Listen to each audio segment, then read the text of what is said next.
lupa like, subscribe, lalu tekan tombol lonceng notifikasinya. Terima kasih.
Tidak kelihatan.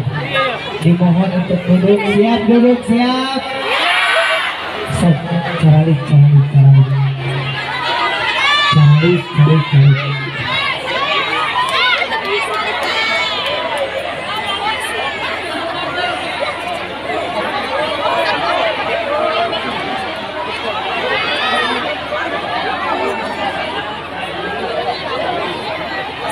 Dan di panggung pun mohon maaf yang tidak berkepentingan boleh turun, sebagian hanya pengawal saja sama orang-orang tertutup, mohon maaf, mohon kerjasamanya.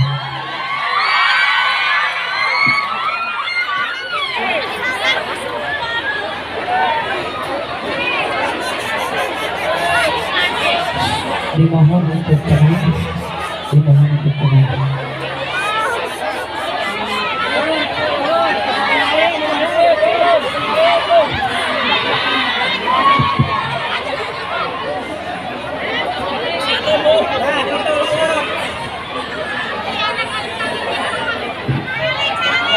Assalamualaikum warahmatullahi wabarakatuh.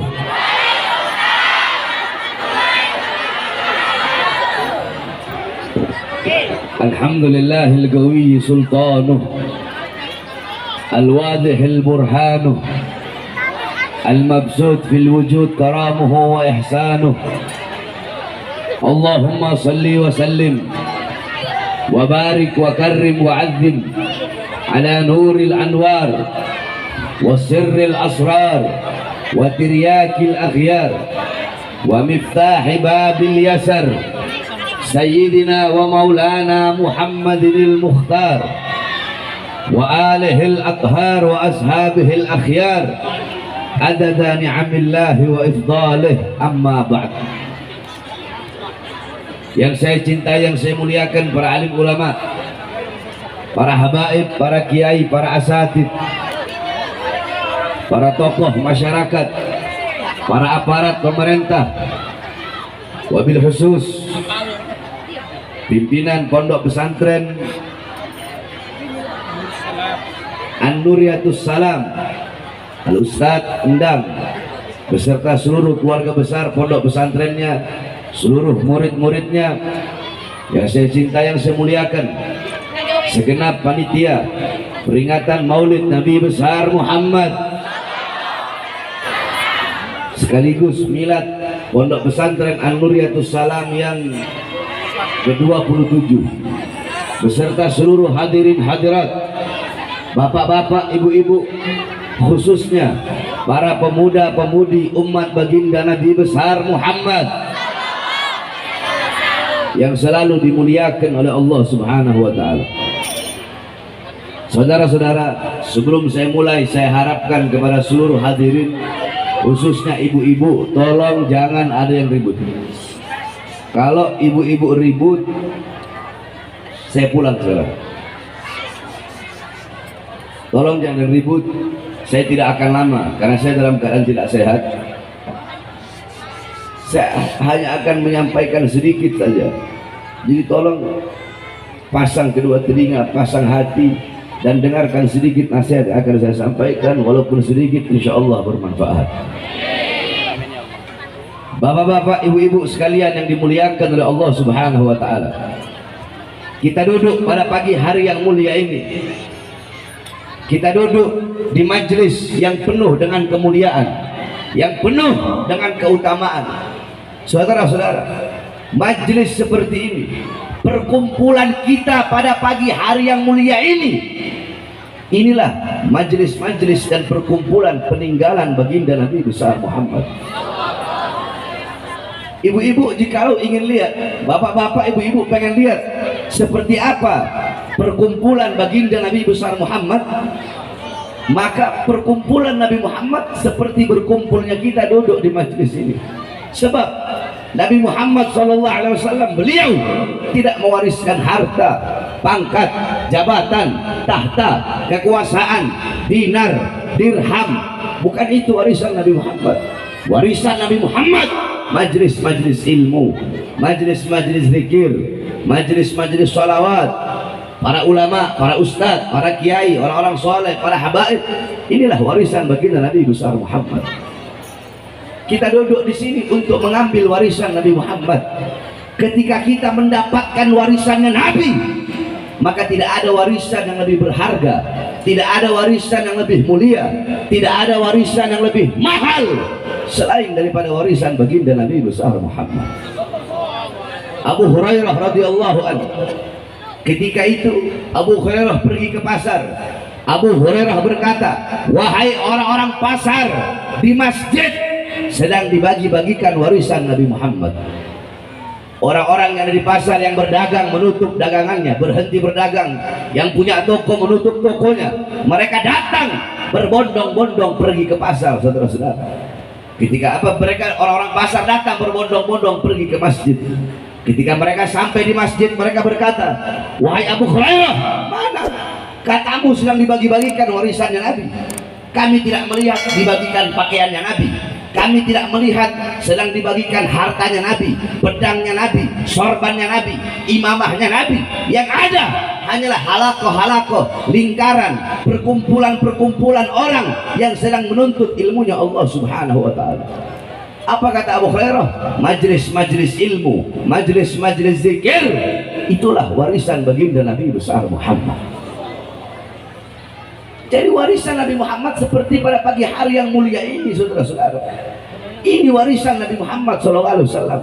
Kadar kedekatan kita dengan Nabi kelak di akhirat, jarak jauh atau dekatnya kita dengan Nabi di akhirat, itu menurut kadar kedekatan kita di dunia dari majelis-majelis ta'lim seperti ini. Jika di dunia kita dekat dengan majelis ilmu, dekat dengan majelis zikir, dekat dengan majelis sholawat, tidak diragukan di akhirat kita pun akan dekat dengan baginda Nabi besar Muhammad. Tetapi kalau di dunia kita jauh dari majelis ilmu, jauh dari majelis zikir, jauh dari majelis salawat, maka dipastikan di akhirat kita pun akan jauh dengan baginda Nabi besar Muhammad sallallahu alaihi wasallam. Kita duduk di sini. Rasulullah pernah berwasiat kepada Abdullah bin Mas'ud. Apa wasiat Rasulullah? Ya Ibn Mas'ud, julusuka sa'atan fi majlisil ilm la tamassu qalaman wa la taktubu harfan khairun laka min 'idki alfi raqabah. Rasulullah berwasiat kepada Ibn Mas'ud. Rasulullah memberikan nasihat kepada Ibn Mas'ud. Apa wasiatnya Rasul? Apa nasihatnya Rasulullah? Wahai Ibn Mas'ud, ya Ibn Mas'ud, wahai Ibn Mas'ud, julusuka, dudukmu, saatan, sesaat, sekejap, engkau duduk sesaat, engkau duduk sekejap, di majlisil ilm, di majlis ilmu, duduk berkumpul bersama ulama, duduk berkumpul bersama orang-orang soleh, di majlis-majlis ilmu, engkau belajar mana halal, mana haram, mana baik, mana buruk. La tamassu qalaman, engkau duduk di majelis ilmu walaupun engkau tidak memegang pena. La tamassu qalaman, engkau tidak memegang pena, engkau tidak memegang pulpen, engkau tidak memegang pensil. Wala taktubu harfan, engkau tidak menulis walaupun satu huruf. Cuma duduk di majelis ilmu, tidak megang pena, tidak menulis walaupun satu huruf. Khairul laka, itu lebih baik bagimu, itu lebih bagus bagimu, itu lebih utama bagimu daripada engkau memerdekakan 1000 orang budak. Saudara-saudara, memerdekakan 1 orang budak kelak di akhirat pahalanya maka seluruh jawarehnya. Barang siapa yang memerdekakan 1 orang budak, seluruh jawareh, seluruh anggota tubuhnya akan merdeka dari api nerakanya Allah. Maka bagaimana kalau memerdekakan 100 orang budak, sedangkan duduk di majelis-majelis seperti pada pagi hari ini lebih utama, lebih mulia daripada memerdekakan 100 orang budak. Saudara-saudara sekalian yang dimuliakan oleh Allah Subhanahu wa taala, bapak-bapak, ibu-ibu, kalian duduk pada majelis pagi hari ini, lidah kalian basah dengan bersalawat kepada baginda Nabi besar Muhammad. Qala Rasul sallallahu alaihi wasallam, "Man shalla alayya salatan wahidah, sallallahu alaihi biha asyra." Barang siapa yang bersalawat kepada aku 1 kali, maka Allah bersalawat kepadanya 10 kali. Saudara-saudara, salawat dari Allah adalah rahmat, salawat dari para malaikat adalah maghfirah, salawat dari umat adalah doa. Barang siapa yang bersalawat kepada Nabi Muhammad 1 kali, Allah bersalawat kepadanya 10 kali. Saudara-saudara, Allah punya 1 malaikat yang Allah tugaskan sampai hari kiamat untuk berdiri di depan kuburnya Nabi Muhammad. Untuk apa? Malaikat tersebut akan membawa setiap salawat dari umatnya di hadapan kuburnya Nabi Muhammad SAW. Tadi bapak-bapak, ibu-ibu bersalawat kepada Nabi Muhammad. Malaikat tersebut di atas kuburnya Nabi Muhammad, dia berkata, "Ya Rasulullah, fulan bin fulan, ya Rasulullah, fulanah binti fulan." Disebutkan engkau punya nama satu persatu di hadapan kuburnya Nabi Muhammad SAW. Fulan bin fulan, fulanah binti fulan, mereka bersalawat kepadamu ya Rasulullah. Apa kata Rasulullah? Bawa salawat mereka menghadap Allah Subhanahu wa taala. Dibawa engkau punya salawat tadi menghadap Allah Subhanahu wa taala.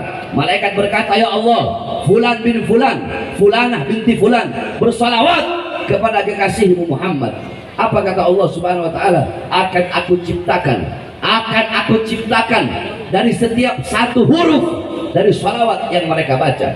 Dari setiap 1 huruf kita bersalawat, ya Rabbi sholli ala Muhammad, ya Rabbi, ya 1 huruf, alif 1 huruf, ra 1 huruf, ba 1 huruf, ya 1 huruf. Ya Rabbi aja udah 5 huruf. Dari setiap 1 huruf kata Allah, aku ciptakan 460 malaikat yang memiliki 460 kepala. Setiap kepala malaikat tersebut, setiap kepala memiliki 460 wajah. Setiap wajah memiliki 460 mulut. Setiap mulut memiliki 460 lidah. Setiap lidah memiliki 460 bahasa. setiap bahasa memohon ampun atas dosa-dosa orang yang bersalawat tersebut. Malaikat tersebut bersujud kepada Allah Subhanahu wa taala.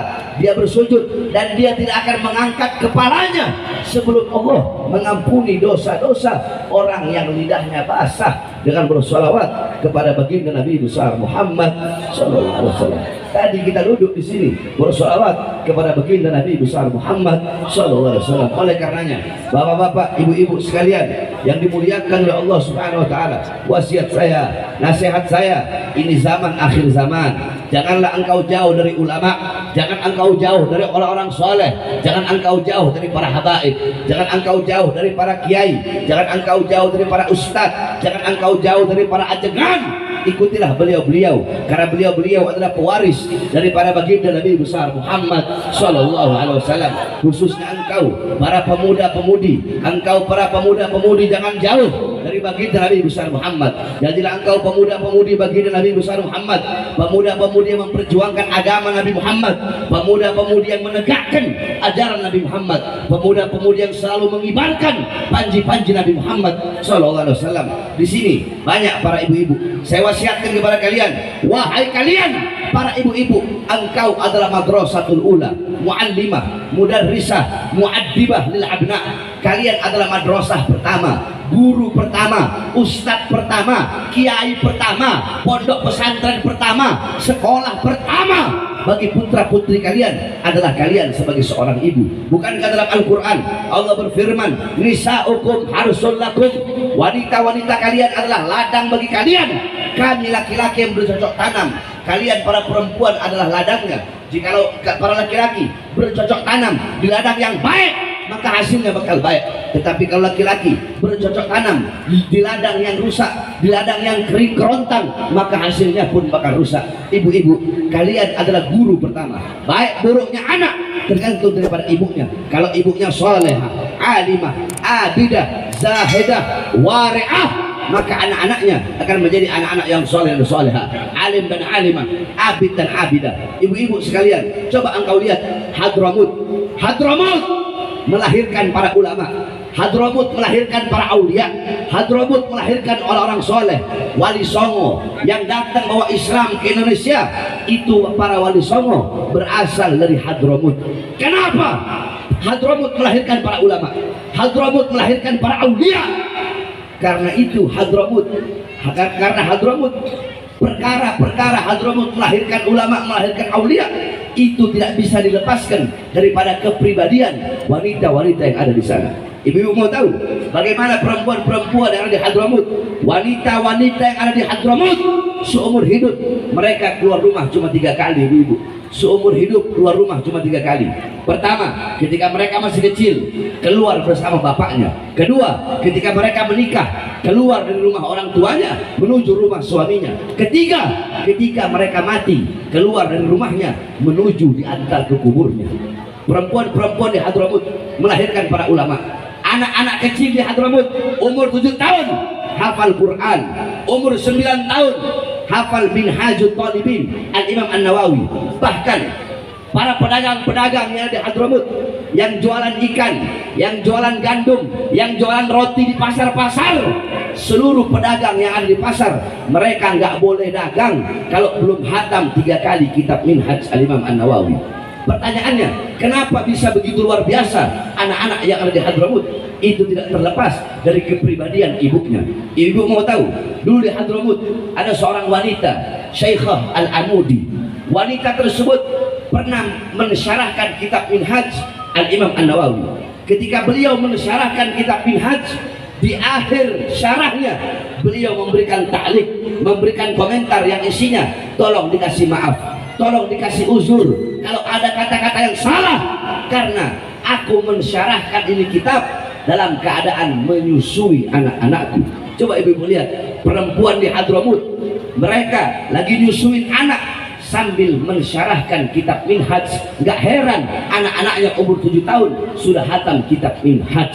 Kalian para ibu-ibu adalah madrasah, guru pertama. Baik buruknya anak tergantung daripada ibunya. Banyak ibu-ibu zaman sekarang, kalian tahu di mana letak kompor kalian, kalian tahu di mana letak dapur kalian, di mana letak kasur kalian, kalian tahu di mana letak alat make up kalian, di mana letak dompet kalian, tapi kalian tidak tahu di mana letak anak-anak perempuan kalian ketika malam. Saya tanya semua ibu-ibu yang ada di sini, emas, permata, uang kalian, apakah kalian taruh di dalam lemari atau kalian taruh di luar rumah? Ibu-ibu jawab yang keras. Di lemari, dikunci rapat-rapat, dikunci rapat-rapat. Kenapa taruh dalam lemari? Takut hilang, takut diambil orang, takut dicolong orang, takut dicuri orang. Emas, intan, permata, berlian, perhiasan, uang kalian kunci rapat-rapat dalam lemari. Kenapa anak perempuan kalian umbar seperti binatang? Apakah emas lebih berharga daripada anak perempuan kalian? Apakah intan permata lebih berharga daripada anak perempuan kalian? Saudara-saudara sekalian yang dimuliakan oleh Allah Subhanahu wa taala, kalian sebagai seorang ibu, kalian biarkan anak perempuan kalian membuka aurat, kalian biarkan anak perempuan kalian telanjang, kalian biarkan anak perempuan kalian pacaran. Saudara-saudara sekalian yang dimuliakan oleh Allah Subhanahu wa taala, ibu-ibu, Sayyidatuna Fatimah radhiyallahu anha, Sayyidatuna Fatimah setiap malam rumahnya selalu gelap. Setiap malam rumahnya gelap, tidak ada beliau menyalakan lentera. Orang-orang berkata, wahai Fatimah, wahai Ali, kenapa rumah kalian setiap malam gelap? Apakah kalian tidak punya uang untuk beli lentera? Apa kata beliau? Tidak, kami punya uang untuk beli lentera, tapi sengaja setiap malam kami matikan lentera atau lilin atau obor dalam rumah kami. Sengaja kami matikan agar apa? Agar orang-orang yang lewat depan rumah kami tidak bisa melihat walaupun bayangan daripada anak-anak perempuan kami. Sayyidatuna Fatimah, bayangan anak-anak perempuannya tidak rela dilihat. Bayangan anak-anak perempuannya tidak ridho untuk dilihat orang lain, apalagi jasad daripada anak-anak perempuannya. Oleh karenanya, saya wasiatkan sekali lagi, ibu-ibu sekalian yang dimuliakan oleh Allah, mulai saat ini didik yang benar kalian punya anak-anak, karena waktu seorang ibu dengan anak lebih banyak daripada waktu bapak dengan anak. Begitu juga bapak-bapak. Banyak bapak-bapak zaman sekarang, kebanyakan rata-rata 100% kalian bapak-bapak pagi, siang, sore, malam keluar untuk apa? Mencari nafkah, memberi makan jasmani anak-anak kalian, memberi makan istri kalian. Akan tetapi kalian bapak-bapak sibuk cari uang, sibuk kerja pagi, siang, sore, malam, memberi makan jasmani anak-anak kalian, tetapi kalian melupa untuk memberi makan jiwa dan hati anak-anak kalian. Jikalau kewajiban kalian sebagai bapak cuma bikin anak, terus anaknya lahir, terus kalian kerja, kasih makan buat anak-anak kalian.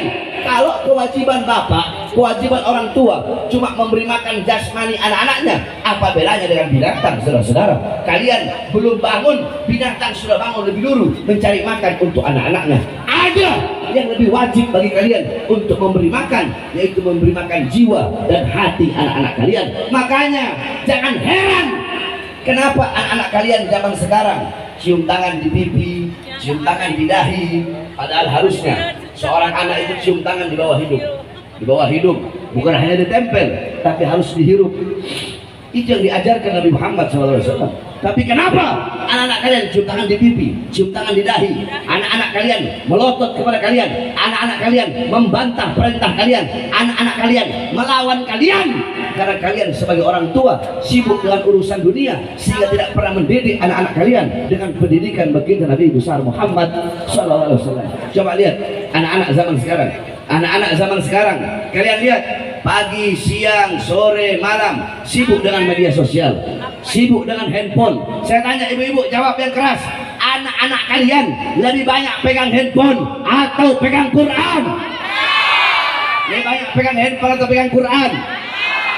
Suami ibu-ibu lebih banyak pegang handphone atau pegang Quran? Ibu-ibu sendiri lebih banyak pegang handphone atau Quran? Lebih banyak pegang handphone. Suami pegang handphone, anak kecil dari umur 4 tahun, 6 tahun, 7 tahun, 8 tahun, 9 tahun, 10 tahun pegang handphone. Ibunya pegang handphone, bapaknya pegang handphone, suami istri pegang handphone begini. Lagi berduaan pegang handphone, bagi orang goblok masing-masing pegang handphone. yakni handphone itu bisa mendekatkan hubungan yang jauh, tetapi tidak bisa dipungkiri handphone juga bisa menjauhkan orang-orang yang dekat. Saudara-saudara, bapaknya sibuk pegang handphone, ibunya sibuk pegang handphone, semuanya sibuk dengan handphone. Masa bahagia anak-anak kecil zaman sekarang direbut oleh handphone. Saudara-saudara, kalau kita orang zaman dulu masih kecil nggak ada handphone, kita orang main kelereng, kita orang mandi di pantai, mandi enak, kita punya masa kecil. Tetapi anak-anak zaman sekarang masa kecil mereka telah direbut oleh handphone. Anak-anak muda, para pemuda-pemudi di pinggir-pinggir jalan, mereka yang banyak pemuda-pemudi sekarang yang mereka jadikan sebagai teladan bukan Nabi Muhammad, bukan para sahabat, tetapi orang-orang barat. Mereka mengikuti budaya orang barat, mengikuti pikiran orang barat, mengikuti gaya hidup orang barat, mengikuti pola pikir orang barat.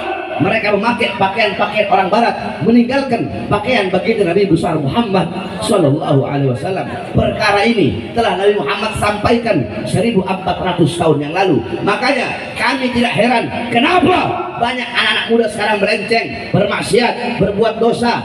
Anak-anak muda mau mabokan, narkoba, melacur, berzina, mempertontonkan perbuatan dosanya. Perkara ini telah Nabi Muhammad sampaikan 1400 tahun yang lalu. Apa kata Rasulullah? La tattabi'unna sanana aw sunanal ladzina min qablikum shibran bi shibrin wa dira'an bi dira'in hatta law dakhalu fi hujrid dhab lattaba'tumuhum. Qulna ya Rasulullah al-yahud wa nasara, qala faman. Kata Rasulullah, sungguh wahai para sahabatku, nanti akan ada umat setelah kalian, mereka akan mengikuti umat-umat terdahulu sebelum kalian. Mereka akan mengikuti umat-umat terdahulu. Umat-umat terdahulu mabok-mabokan, mereka mabok-mabokan. Umat-umat terdahulu berbuat dosa, mereka ikut berbuat dosa. Umat-umat terdahulu berzina, melacur, mereka berzina, mereka melacur. Apapun yang dilakukan oleh umat-umat terdahulu, mereka mengikutinya. Kemudian para sahabat berkata, ya Rasulullah, apakah umat-umat terdahulu yang diikuti oleh umat setelah kami adalah al-Yahud wa Nasara, orang-orang Yahudi, orang-orang Nasrani? Qala faman. Kata Rasulullah, siapa lagi kalau bukan Yahudi? Siapa lagi kalau bukan orang-orang Nasrani? Coba engkau lihat, yang paling banyak merayakan hari raya orang Yahudi, hari raya orang Nasrani, perayaan-perayaan mereka, hari-hari besar mereka, Natal, Tahun Baru, Valentine. Di Indonesia yang paling banyak merayakan bukan orang Kristen, bukan orang Buddha, bukan orang Hindu. Yang paling banyak merayakan abnaul muslimin, putra-putri Islam kita yang paling banyak merayakan, yang paling banyak mabok-mabokan, yang paling banyak berzina, yang paling banyak melacur. Bukan orang-orang kafir, bukan Kristen, bukan Buddha, bukan Hindu, tetapi abnaul muslimin, putra-putri Islam kita yang paling banyak rusak karena kita sebagai orang tua lalai dalam mendidik anak-anak kita dengan pendidikan baginda Nabi besar Muhammad SAW. Mereka mengikuti budaya orang barat, orang-orang barat homo, anak-anak kita ikuti.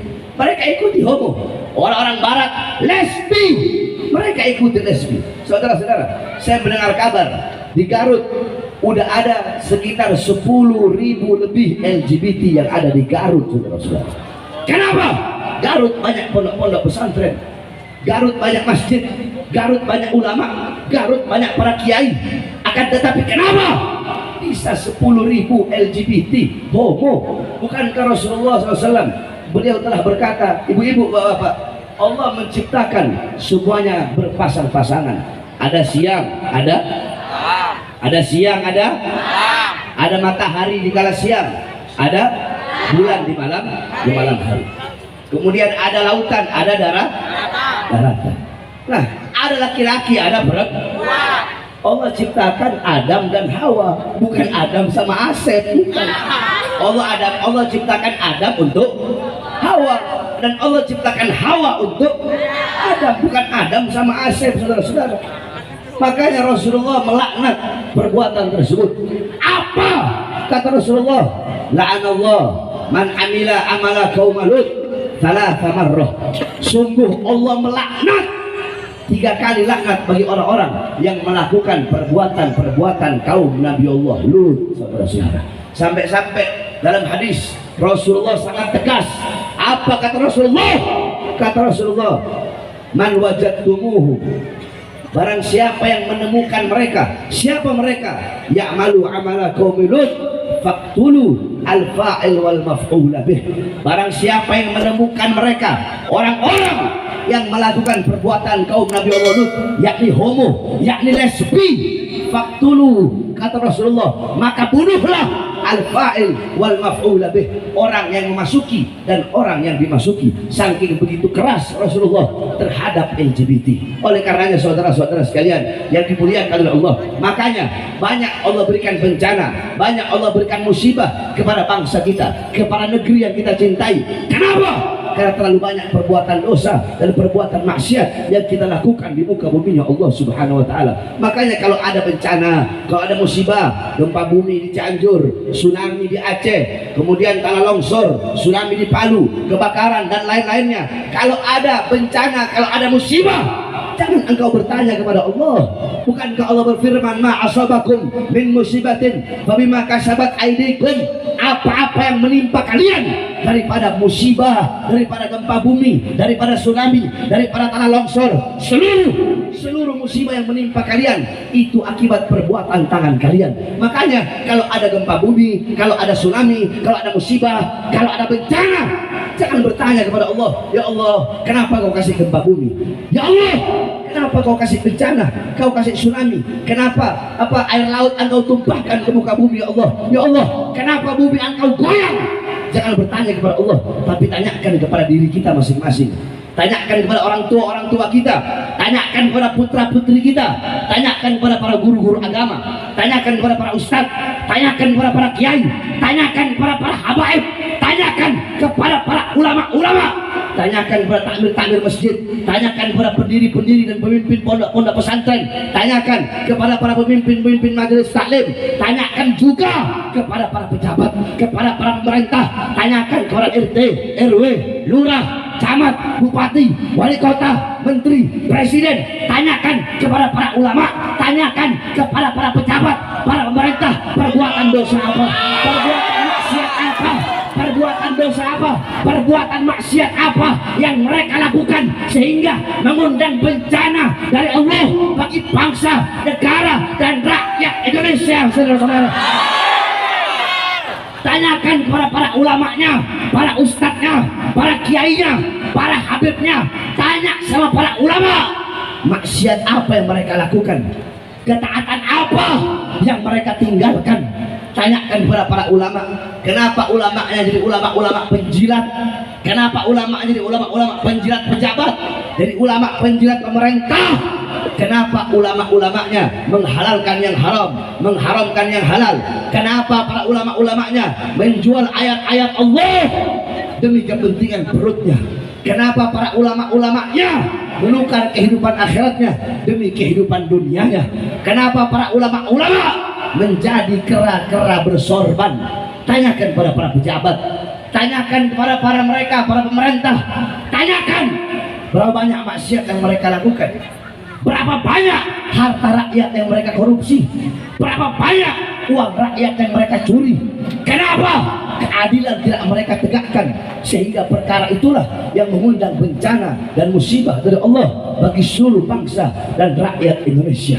Oleh karenanya saudara-saudara, saya wasiatkan kepada kalian, para pemuda-pemudi Islam, tegakkan kebenaran, tegakkan keadilan, jangan pernah tunduk kepada kezaliman, jangan pernah tunduk kepada kemungkaran, jangan pernah tunduk kepada kemaksiatan, jangan pernah tunduk kepada ketidakadilan.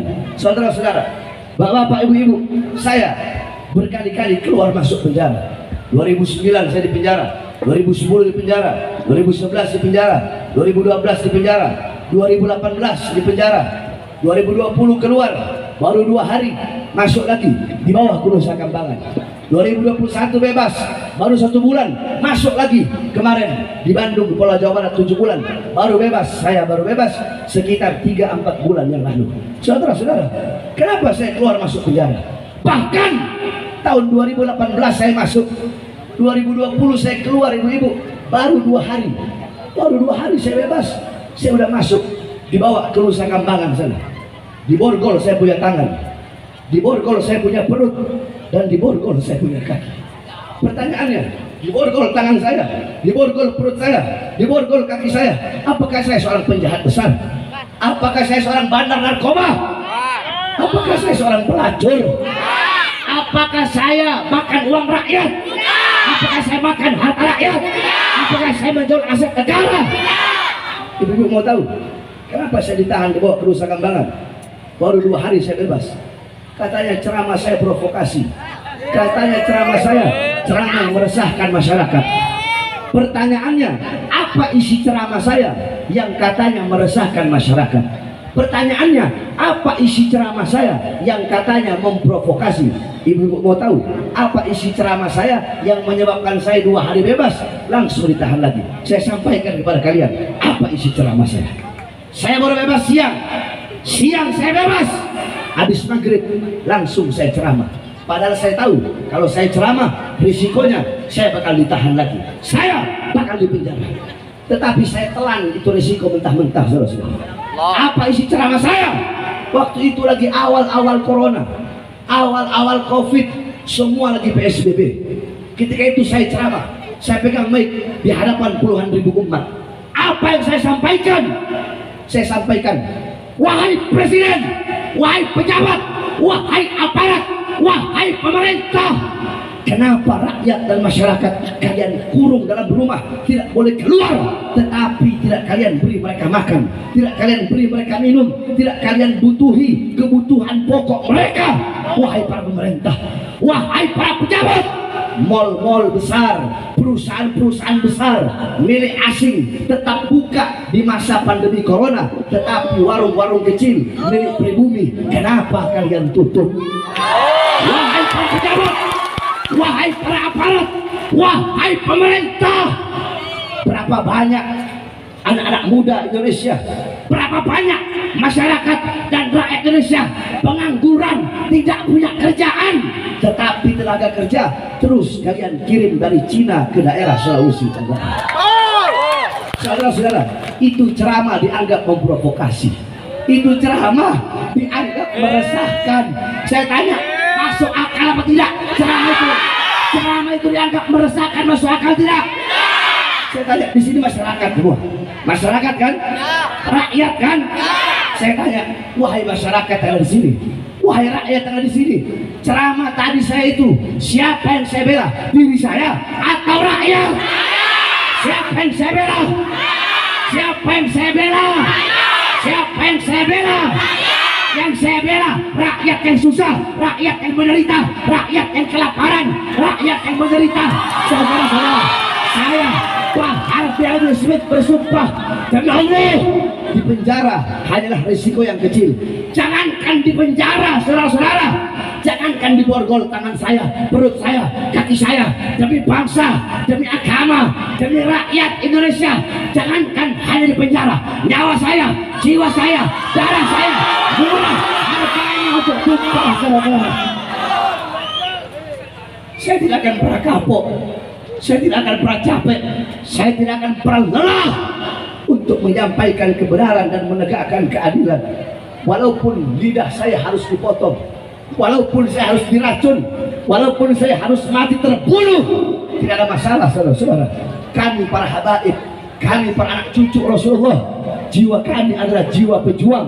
Dalam tubuh kami mengalir darah-darah kesucian, darah-darah para pejuang, darah-darah pemberani mengalir dalam tubuh kami.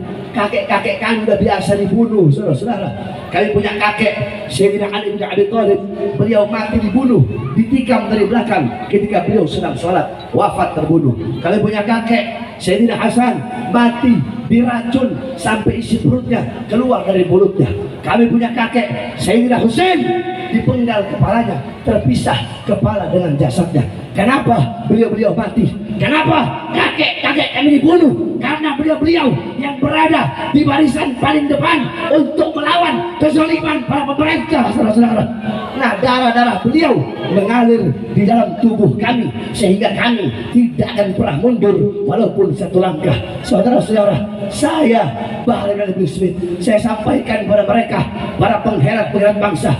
Hei kalian, para pengkhianat-pengkhianat bangsa, kalian yang suka menyengsarakan rakyat, yang suka menyusahkan rakyat, kalian bisa memenjarakan jasad saya, kalian bisa memborgol tangan saya, memborgol perut saya, memborgol kaki saya, kalian bisa memisahkan saya dengan keluarga, anak, istri dan murid-murid saya, kalian bisa memenjarakan kedua mata saya daripada melihat dunia luar. Demi Allah, kalian bisa penjarakan jasad saya, kalian bisa penjarakan badan saya, tetapi suara-suara kebenaran, suara-suara keadilan yang saya sampaikan demi Allah tidak akan pernah bisa kalian bungkam dan kalian padamkan serta kalian penjarakan sampai hari kiamat. Oleh karenanya kalian, para pemuda-pemudi Islam, kalian adalah penerus bangsa, kalian adalah generasi-generasi ke depan. Baik buruknya bangsa, selamat atau tidaknya negara ke depan berada di tangan kalian, wahai para pemuda-pemudi Islam. Maka jadilah kalian pemuda-pemudi yang berani. Ini pondok pesantren, kalian para santri adalah benteng Ahlus Sunnah wal Jamaah, para santri-santri salaf adalah benteng akidah, benteng Asy'ari Maturidi, benteng mazhab Syafi'i. Kalian para santri-santri salaf, kalian adalah benteng NKRI, kalian adalah benteng bangsa, benteng merah putih, benteng Pancasila, benteng rakyat Indonesia. Oleh karenanya kalian para santri-santri salaf tidak boleh memiliki mental tempe, tidak boleh memiliki mental kerupuk yang kena air langsung melempem. Kalian harus punya mental baja. Jangan pernah tunduk kepada kezaliman, dari manapun datangnya kezaliman itu.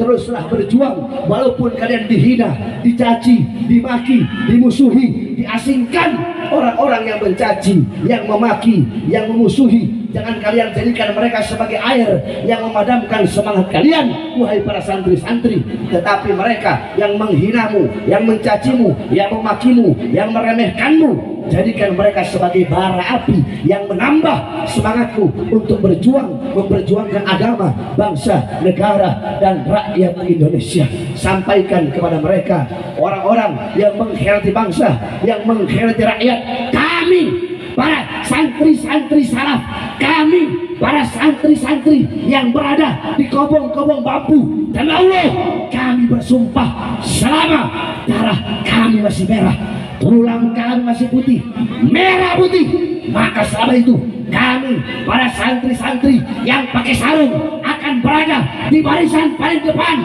rela hancur, rela binasa demi bangsa dan rakyat Indonesia. Saya tanya kalau bapak, ibu-ibu, pemuda, pemudi, khususnya para santri-santri, siap hancur demi Islam, siap binasa di Indonesia, siap mati di merah putih. Allahu Akbar, Allahu Akbar. Indonesia merdeka, merdeka, merdeka. Allahu Akbar. Terakhir saya tanya ibu-ibu, kalau di Garut masih terus ada LGBT, homo, lesbi, rela atau tidak? Rela atau tidak? Ridho atau tidak? Kalau di kampung kalian ada homo, ada gay, ada LGBT, ada lesbi, usir atau biarkan? Usir atau biarkan? Usir atau biarkan? Usir, saudara-saudara. Jangan sampai hanya karena congor-congor yang lesbian, jangan sampai hanya beberapa ekor orang yang homo, yang lesbi, gara-gara mereka mengundang bala dan bencana, sehingga kalau bencana turun bukan hanya mereka yang kena, semua bayi-bayi yang tidak berdosa juga ikut kena. Betul? Orang tua yang tidak berdosa juga ikut kena. Betul? Oleh karena ketika saya mendengar di Garut banyak LGBT, banyak homo, banyak lesbi, maka saya harus menyampaikan ini. Mudah-mudahan Garut Allah selamatkan, mudah-mudahan Garut Allah berikan keamanan, Allah berikan ketentraman, Allah berikan kesejahteraan. Khususnya bapak-bapak, ibu-ibu, masyarakat yang hadir di sini, mudah-mudahan tidak keluar di majelis kecuali Allah ampuni dosa-dosa kalian, dosa-dosa yang telah lalu, dosa-dosa yang akan datang. Allah rahmati kalian, Allah berikan kasih sayang kepada kalian. Kalian punya harta, Allah perbanyak. Kalian punya rezeki, Allah perluas. Allah permudah urusan-urusan kalian, urusan dunia, urusan akhirat. Anak-anak kalian Allah jadikan anak-anak yang soleh dan solehah, yang alim dan alimah, yang ahli ibadah, yang ahli taat, yang patuh, yang tunduk kepada Allah, sehingga anak-anak kalian bisa menjadi sebab kelak akan menggandeng, menyeret kalian, membawa kalian menuju surga Allah Subhanahu wa taala. Amin amin ya rabbal alamin. Rabbi farfa'i barakatihim wa hdil husna bi hurmatihim wa aminna fi tariqatihim wa mu'afati minal fitani. Bismillah babuna tabarak hidayatuna yasin sakfuna kaf hayain sad kifayatuna hamim ain sin kaf himayatuna fasayakfikahum Allah samiul alim fasayakfikahum Allah samiul alim fasayakfikahum Allah samiul alim wa sallallahu alaihi wasallam Muhammadin wa ala alihi wasahbihi wa barik wasallam walhamdulillahi rabbil alamin. Ibu jujur ya, saya urusan gondrong sama pendek.